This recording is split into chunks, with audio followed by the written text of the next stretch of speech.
Hey everyone, Scott J. from Crucible Custom Props, Northworks Lab, and all the forums here. So today we have something kind of the same, something kind of different.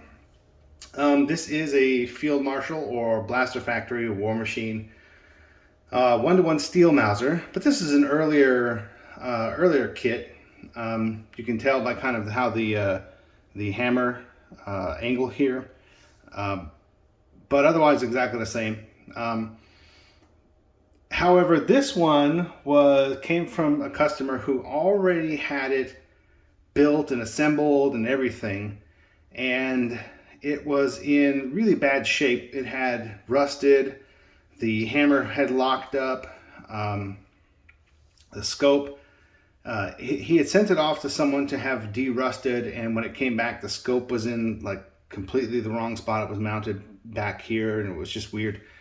And the sight greebly wasn't done properly, and there was just a bit of rust everywhere. It really needed some TLC, and it needed the stampings and the serial numbers and all that stuff. And so having been already assembled, there was a couple things that I had to work around, but mainly the main thing was to do the stencil work, paint it properly, re-blue things that needed to be re-blued, take some rust off. There was a bunch of rust on the flash hider, things like that. I adjusted some of the action, fixed the safety so it wasn't loosey-goosey.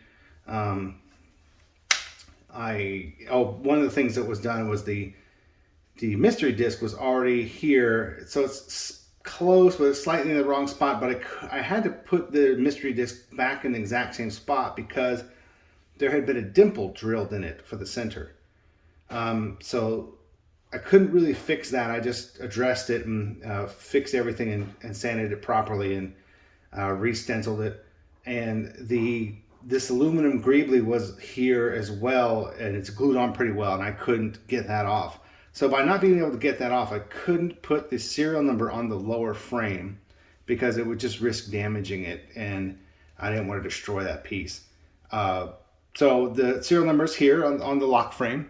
As you see there, the serial number's on the hammer, the new type safety stamp, serial up here on the bolt, crown over U, the serial number, and the military acceptance proof is there. So that all worked out pretty well. Got the lower painted correctly. The other thing was the sight had some kind of tape thing underneath it, and it was missing the spring. So I went ahead and milled the slot and put a strong spring under there, so it's more like a proper, and it's not sinking down like it was. The safety has a proper amount of tension in it. Everything works now. The main thing for the hammer being stuck was that this stud was driven too far into the body, and it wasn't filed flush, so it was jamming up the sear arm. So that's all that took to fix. I didn't add the accurate scratches and stuff on the scope. The scope, otherwise, I left pretty much undone because it was weathered and beat up pretty well enough that it looked pretty good. So I didn't really do anything there. I redid the greebly here. In fact, when it came, one of the push rods was already broken off, and I had to find it in the box. But one of the unique things about this one was, another thing was, none of these parts were fire blued, but then since they were already cold blued, it would have, and this one is of course attached already, I couldn't get that out without bending it. So I didn't want to try that and take all that bluing off. And so those are stayed as cold blue. And the other unique thing was that the owner had Purple Heart wooden grips instead of walnut. So he likes Purple Heart. He has an affinity towards that, and I think the wood is just really pretty. It's really cool. But it did come with a clear lacquer or something over it, and they weren't really sanded beforehand. You could still see all the machine lines.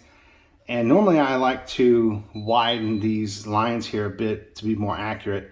So I didn't want to weather it and make it dark in wood. I wanted to leave that natural Purple Heart beauty. So what I did was I sanded everything, filed the lines deeper, and it had some chunks missing from the wood here and there. And I don't know if that was from the machining process or just what happened there, but that's how they came. But in any case, I sanded everything, got them nice and smooth, and then treated them with True Oil. And everything is really pretty now. So you got a natural sheen and not that artificial kind of lacquer look to it. Oiled everything, the action. Now there is a 3D printed piece that goes right here in the inside of the chamber of the breech, and that thing was crumbled and destroyed. I managed to temporarily fix it, but I'm waiting for another one from the blaster factory that's a replacement piece to go in there. This will work for now, but if it does crumble again, it could mean that the recoil spring could bind up and push down and cause some problems. So I'm going to wait to get that before sending it out. But otherwise, this is the Blaster Reborn. Some of the things I wish I could have fixed were, of course, the greebly and the mystery disc, but it's very close, so it's not too big of a deal. And it is in much better shape than it was. It was in really awful looking shape. And I think it looks proper now. And I really do like these Purple Heart grips. Gives it a really unique kind of flavor without taking away from. I think on the camera they look way more purple than they do in regular lighting to your eye.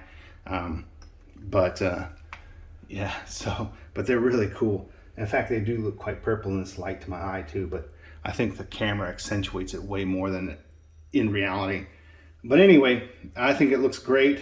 I think he'll enjoy this, and hopefully he will love it for years to come, especially with his own personal touch on the type of wood for the grips. That's just really cool touch. So anyway, thanks for watching.